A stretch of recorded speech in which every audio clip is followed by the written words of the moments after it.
Selamat datang di IJ Nauman Channel. Bicara pendidikan, sekolah, dan madrasah. Jangan lupa subscribe dan like, serta share kepada teman-teman yang lain.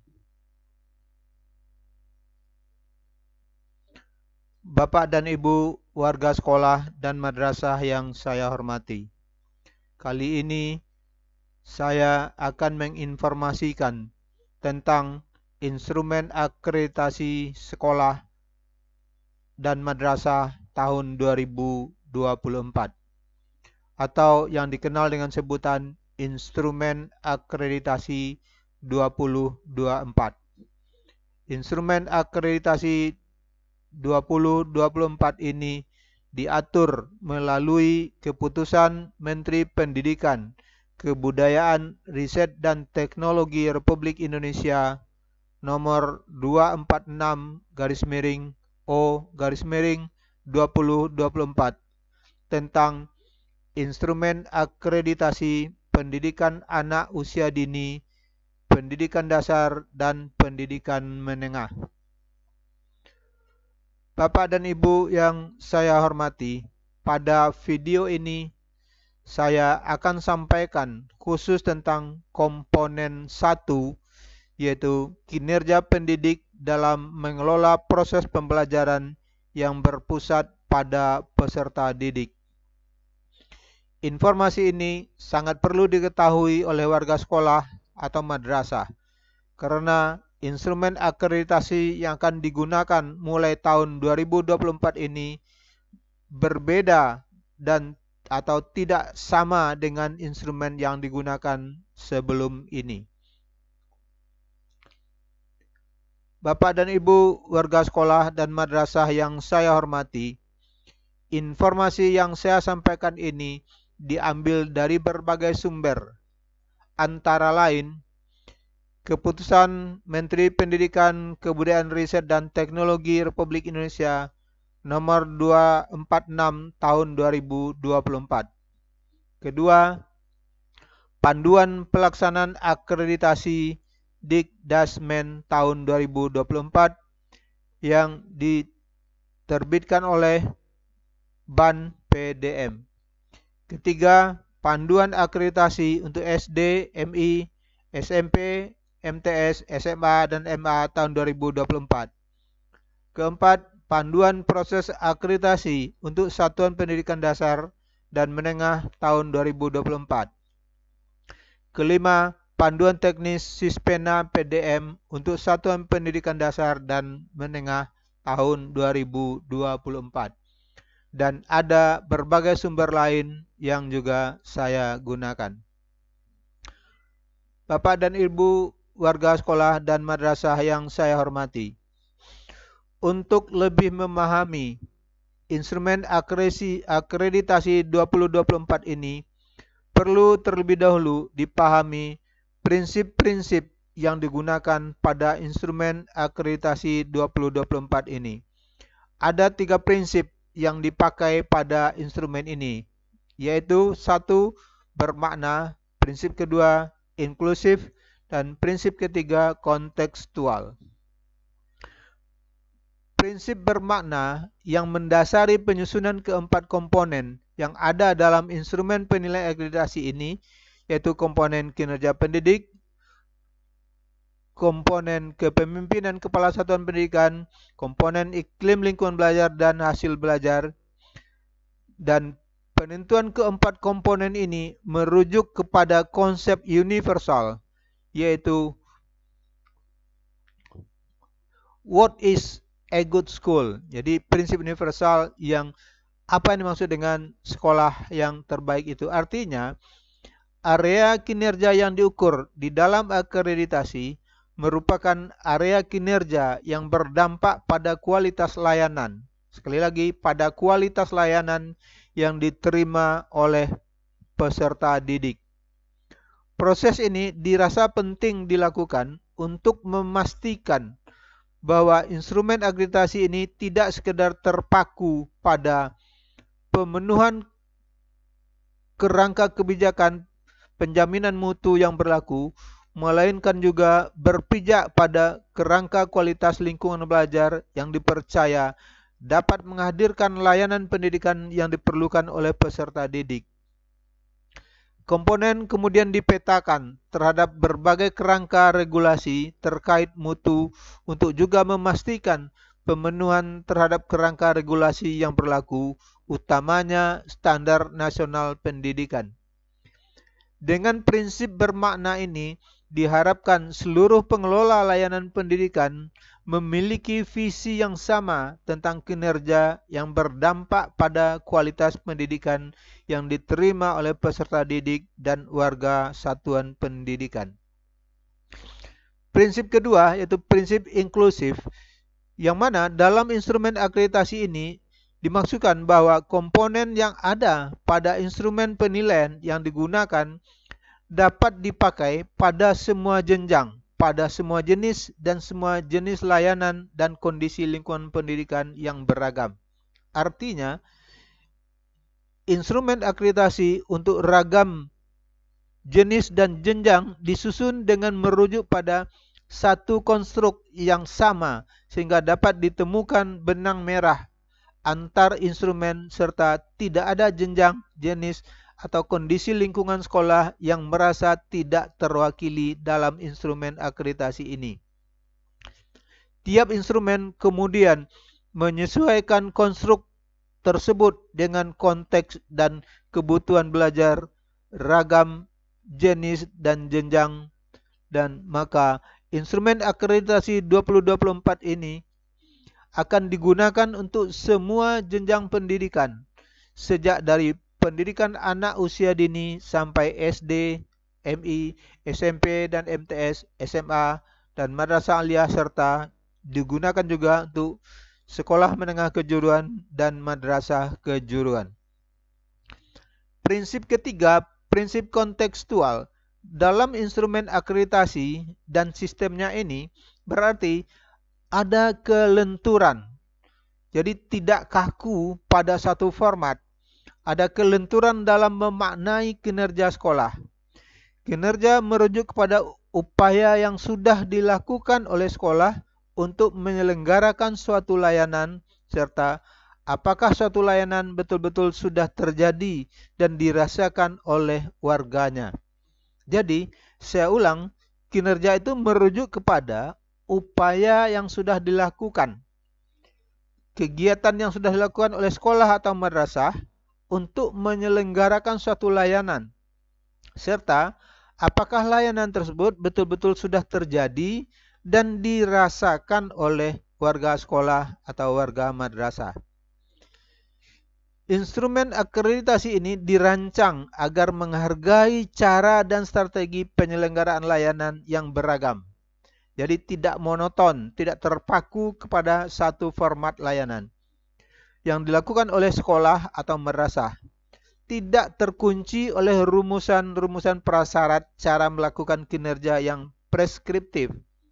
Misalnya, memaksakan adanya suatu dokumen kegiatan spesifik tertentu. Pembuktian bisa diperoleh dari dokumen, dari dokumentasi, dari hasil wawancara, dan hasil observasi. Jadi saya ulang, pembuktiannya bisa diperoleh dari dokumen, dari dokumentasi, hasil wawancara oleh asesor, hasil observasi oleh asesor, dan lain-lain. Asesor nanti diberikan keleluasaan untuk menggunakan lensanya untuk dapat menilai apakah sekolah telah menyediakan layanan berkualitas bagi murid, bagi peserta didiknya sesuai dengan area kinerja yang diukur. Instrumen ini juga menyediakan ruang bagi sekolah untuk menjelaskan cara dan strateginya dalam menyelenggarakan layanan. Pada hakikatnya, instrumen akreditasi yang dikembangkan ini diharapkan dapat mencerminkan wawasan dan penghargaan kita bahwa setiap sekolah dapat menggunakan dan memiliki cara dan strategi yang berbeda dalam menghadirkan layanan pendidikan yang paling tepat dan sesuai dengan situasi dan kondisi yang mereka hadapi.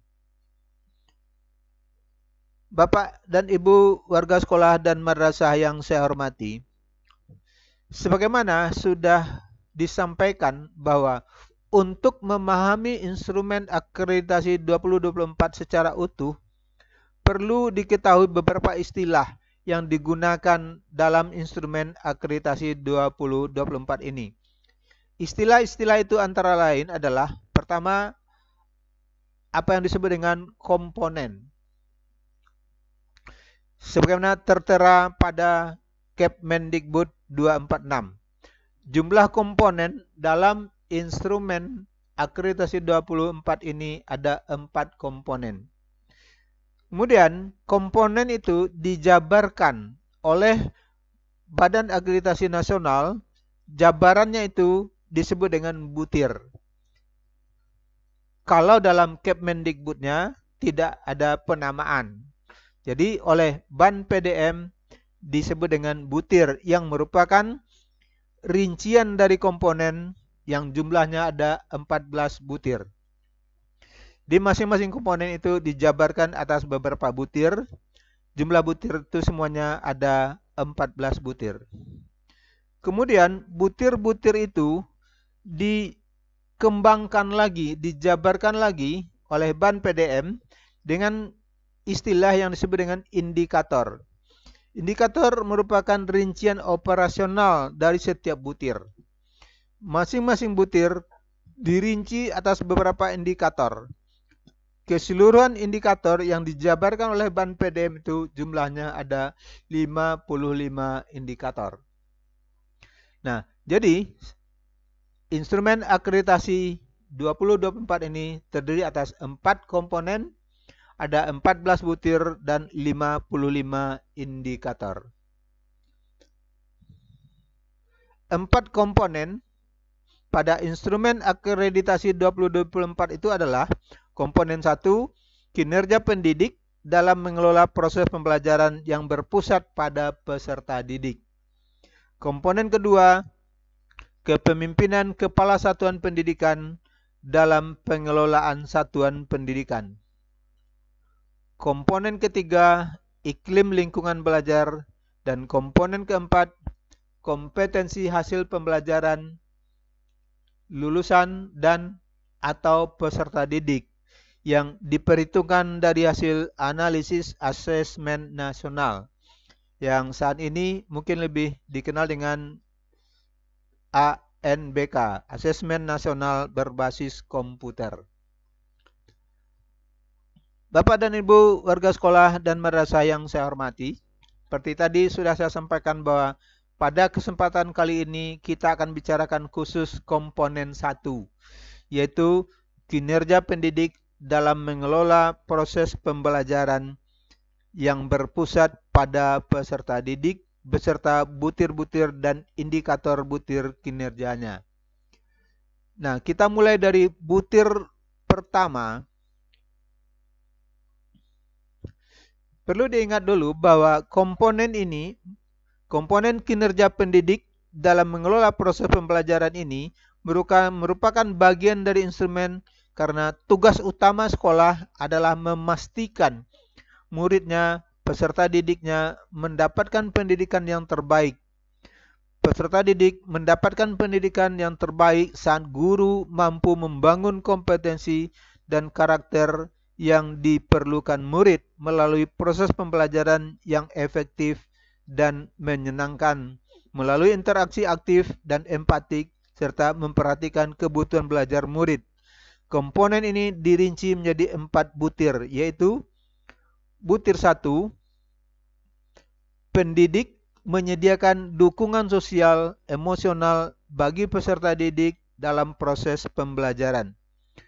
Butir ini diukur melalui 4 indikator kinerja guru, yaitu 1.1, dan perlu diingat bahwa penomoran 1.1 ini adalah penomoran inisiatif saya sendiri. Dalam jabaran dari Ban PDM tidak ada penomoran seperti ini. 1.1 Jadi indikator 1.1 yaitu guru menciptakan interaksi yang setara dan saling menghargai antara guru dan murid. Interaksi yang perlu terjadi adalah interaksi yang mencerminkan rasa menghargai, serta kesabaran yang berasal dari kesadaran bahwa setiap murid pasti dapat memiliki kemampuan asalkan diberikan dukungan dan pendampingan yang memadai. Ini sesuai dengan konsep pembelajaran yang berdiferensiasi yang dikembangkan dalam kurikulum Merdeka. Dalam memfasilitasi pembelajaran, guru mampu menghadirkan proses belajar yang syarat dengan interaksi positif antara guru dan muridnya. Interaksi ini salah satu faktor penentu apakah murid akan memaknai sekolah sebagai rumah kedua atau sebagai lingkungan yang penuh beban. Jadi, diharapkan dari indikator pertama ini, peserta didik merasakan senang di sekolah. Dia ibaratkan sekolah adalah rumah keduanya, bukan merasakan sekolah sebagai lingkungan yang membebani dirinya.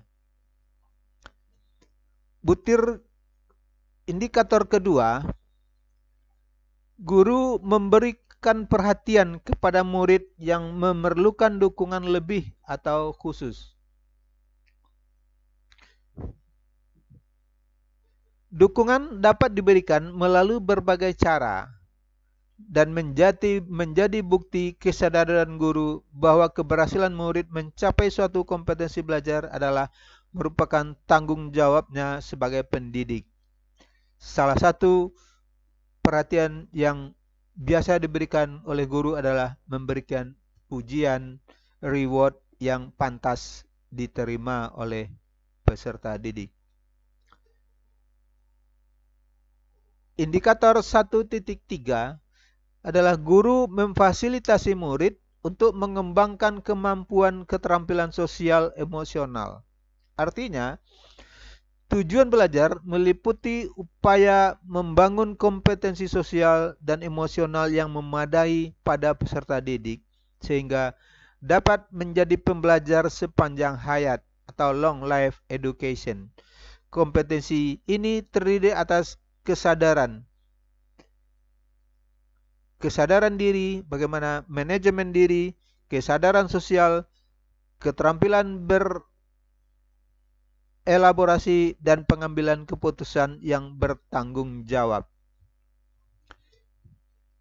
Indikator keempat adalah guru memberikan umpan balik yang membangun kepercayaan diri peserta didik bahwa kemampuan dirinya dapat terus berkembang ketika ia mau berusaha. Saat mendampingi, umpan balik disampaikan oleh guru dengan cara yang membangun kepercayaan murid. Jadi tidak mematahkan semangat siswa, semangat peserta didiknya. Umpan balik yang diberikan tidak bermaksud untuk melabel, memberi framing yang berisikan informasi yang konstruktif sehingga menumbuhkan keyakinan dalam diri murid bahwa ia mampu untuk melakukan sesuatu atau mengatasi suatu situasi atau self-efficacy bagi dirinya. Jadi penilaian diberikan untuk agar peserta didik bisa lebih berkembang lagi. Bapak dan Ibu warga sekolah dan madrasah yang saya hormati, butir kedua yaitu pendidik mengelola kelas. Jadi saya ulangi, pendidik mengelola kelas untuk menciptakan suasana belajar yang aman, nyaman, dan mendukung tercapainya tujuan pembelajaran. Butir ini diukur melalui 4 indikator kinerja guru, yaitu kinerja guru dalam menyusun kesepakatan kelas secara partisipatif. Kesepakatan kelas adalah salah satu indikasi kepemilikan kemampuan guru dalam menerapkan disiplin positif yang diperlukan agar suasana kelas menjadi kondusif dan peserta didik dapat memfokuskan perhatian pada aktivitas belajarnya. Kesepakatan kelas merujuk kepada keberadaan cara peserta didik berperilaku yang disepakati antara guru dan peserta didik dan disusun berdasarkan aspirasi dari peserta didiknya. Saat peserta didik turut menyusun kesepakatan kelas, maka perilaku yang diharapkan akan terjadi karena adanya motivasi intrinsik. Jadi tidak karena keterpaksaan dari peserta didik dan turut membangun kepercayaan diri peserta didik untuk meregulasi, mengatur dirinya sendiri, memahami manfaat dari suatu aturan, serta mengambil keputusan secara bertanggung jawab. Karena apapun yang dilakukan sudah merupakan kesepakatan antara guru dan peserta didik. Dan kalau ada akibatnya, dia harus menerimanya secara bertanggung jawab. Indikator 2.2, guru tidak menggunakan tindakan agresif, baik secara verbal dan non-verbal dalam mengelola perilaku peserta didik, mengelola perilaku murid. Penerapan tindakan agresif merupakan cerminan dan kemampuan guru dalam menerapkan disiplin positif yang rendah. Jadi karena guru merasa lebih tinggi derajatnya daripada peserta didiknya. Karena itu, guru harus mengelola kelas dengan menggunakan hukuman, mengatur perilaku murid melalui rasa takut. Kalau demikian tentu ini tidak diinginkan. Apabila tindakan ini ditemukan saat proses belajar, maka guru belum berhasil menciptakan suasana belajar yang aman, nyaman bagi peserta didiknya. Indikator 2.3, guru mendorong terbangunnya perilaku positif murid berbasis tanggung jawab dan konsekuensi. Apakah guru terbiasa menjelaskan apa yang menjadi tanggung jawab murid, serta konsekuensi saat perilaku yang disepakati dilanggar oleh muridnya? Saat guru sudah melakukan hal-hal tersebut, maka guru sedang menanamkan motivasi kepada murid untuk dapat menjadi orang yang mereka inginkan dan menghargai diri sendiri dengan nilai-nilai yang mereka percayai. Indikator 2.4, guru membangun suasana belajar yang berfokus pada aktivitas belajar. Perlu dipahami bahwa kelas dengan suasana yang teratur bukan kelas yang sunyi dan bebas dari suara murid. Kelas dengan suasana teratur adalah kelas yang bebas dari disrupsi sehingga murid dapat berfokus pada aktivitas belajar. Apapun bentuk aktivitas tersebut, misalnya mendengarkan guru, diskusi kelompok, atau mengerjakan tugas secara mandiri. Karena kinerja guru dalam menjaga fokus murid pada aktivitas belajar sering kita pahami sebagai konsep time on task, yakni waktu yang digunakan oleh murid memperhatikan dan mengerjakan kegiatan pembelajaran. Bapak dan Ibu warga sekolah dan madrasah yang saya hormati, butir ketiga, pendidik mengelola proses pembelajaran secara efektif dan bermakna. Butir ini mengukur kinerja guru dalam merancang pembelajaran di kelas.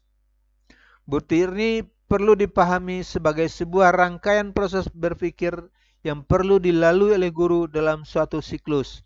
Butir ini diukur melalui 6 indikator kinerja guru, yaitu dalam 3.1, guru merumuskan tujuan pembelajaran dengan mengacu pada kurikulum sekolah atau madrasah.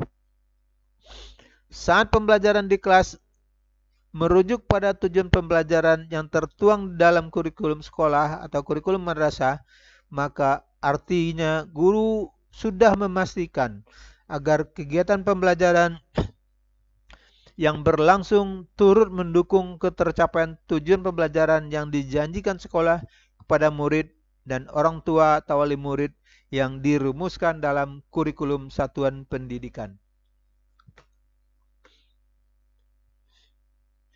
Indikator 3.2, guru melakukan asesmen dengan menggunakan cara yang beragam.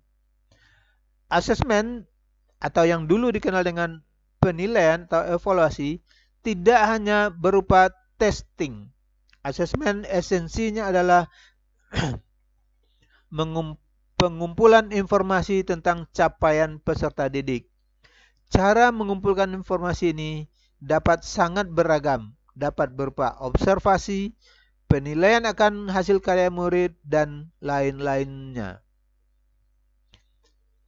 Indikator 3.3, guru menggunakan hasil asesmen untuk mendapatkan informasi tentang kebutuhan belajar murid. Asesmen, baik itu asesmen formatif dan sumatif, tujuannya adalah untuk meningkatkan kualitas pembelajaran. Asesmen yang bermakna adalah asesmen yang menghasilkan informasi tentang apa yang sudah dikuasai peserta didik dan kemampuan apa yang masih perlu pendampingan. Asesmen yang tidak bermakna adalah asesmen yang hanya berupa nilai.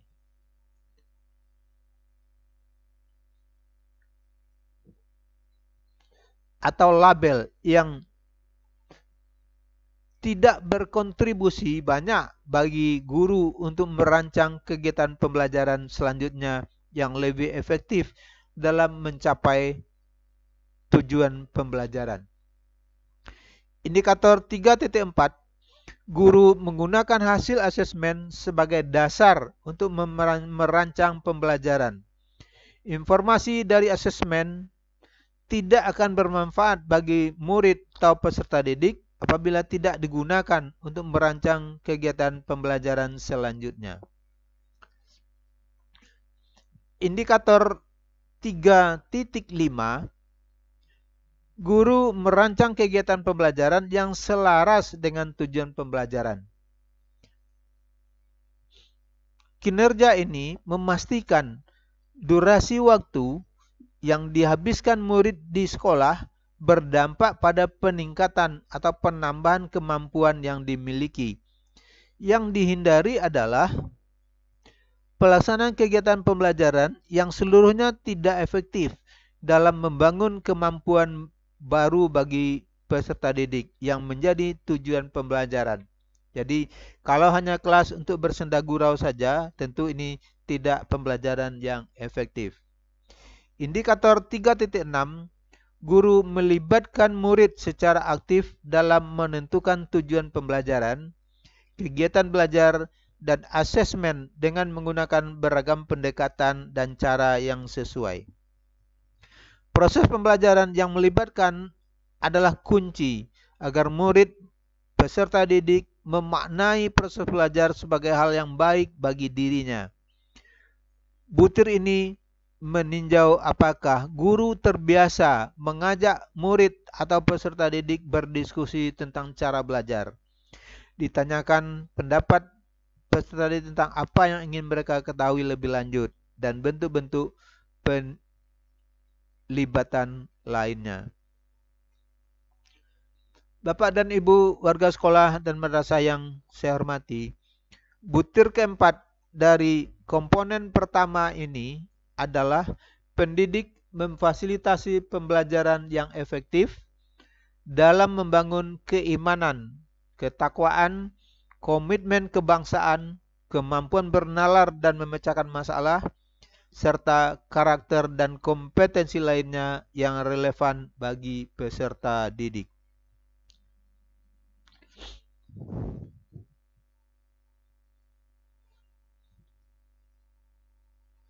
Butir ini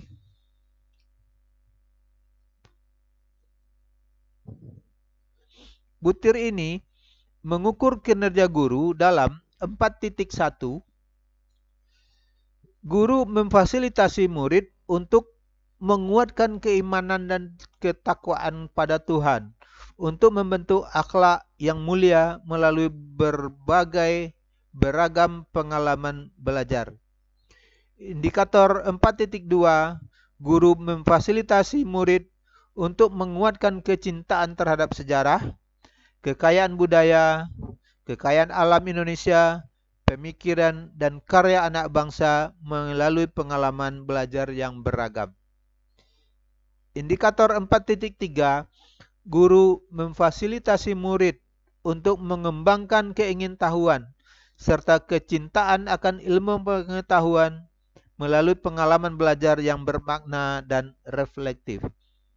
Indikator 4.4, guru memfasilitasi murid untuk mengembangkan kemampuan bernalar dan memecahkan masalah melalui strategi pembelajaran yang mendorong murid berani bertanya, mau mencoba, dan berkarya. Karakter dan kompetensi pada poin-poin di atas perlu dibangun oleh guru tidak sebagai muatan atau konten. Proses belajar tidak terpaku pada menghadirkan murid yang dapat menyebutkan, menghafal berbagai contoh perilaku yang mencerminkan akhlak mulia, atau hafal definisi tentang kekayaan budaya, melainkan terbangunnya nilai-nilai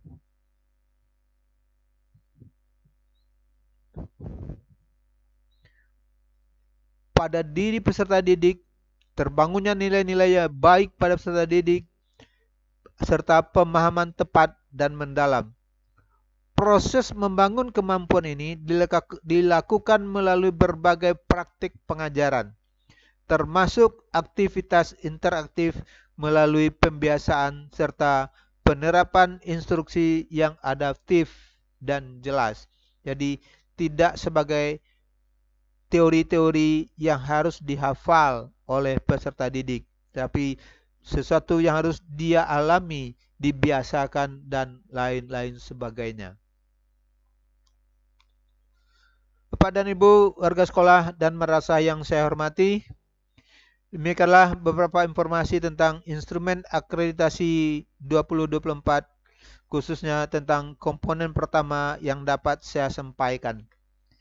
Sedangkan informasi dan penjelasan tentang komponen dan subkomponen atau butir-butir instrumen yang lain akan saya sampaikan pada video yang lain lagi. Jadi pada video-video berikut akan saya jelaskan tentang komponen kedua, komponen ketiga, dan komponen keempat.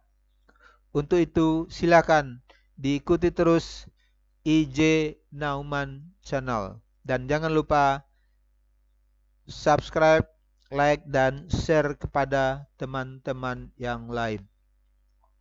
Saya ucapkan terima kasih atas kesediaan Bapak dan Ibu menonton video-video IJ Nauman Channel ini. Terima kasih. Salam pendidikan bermutu.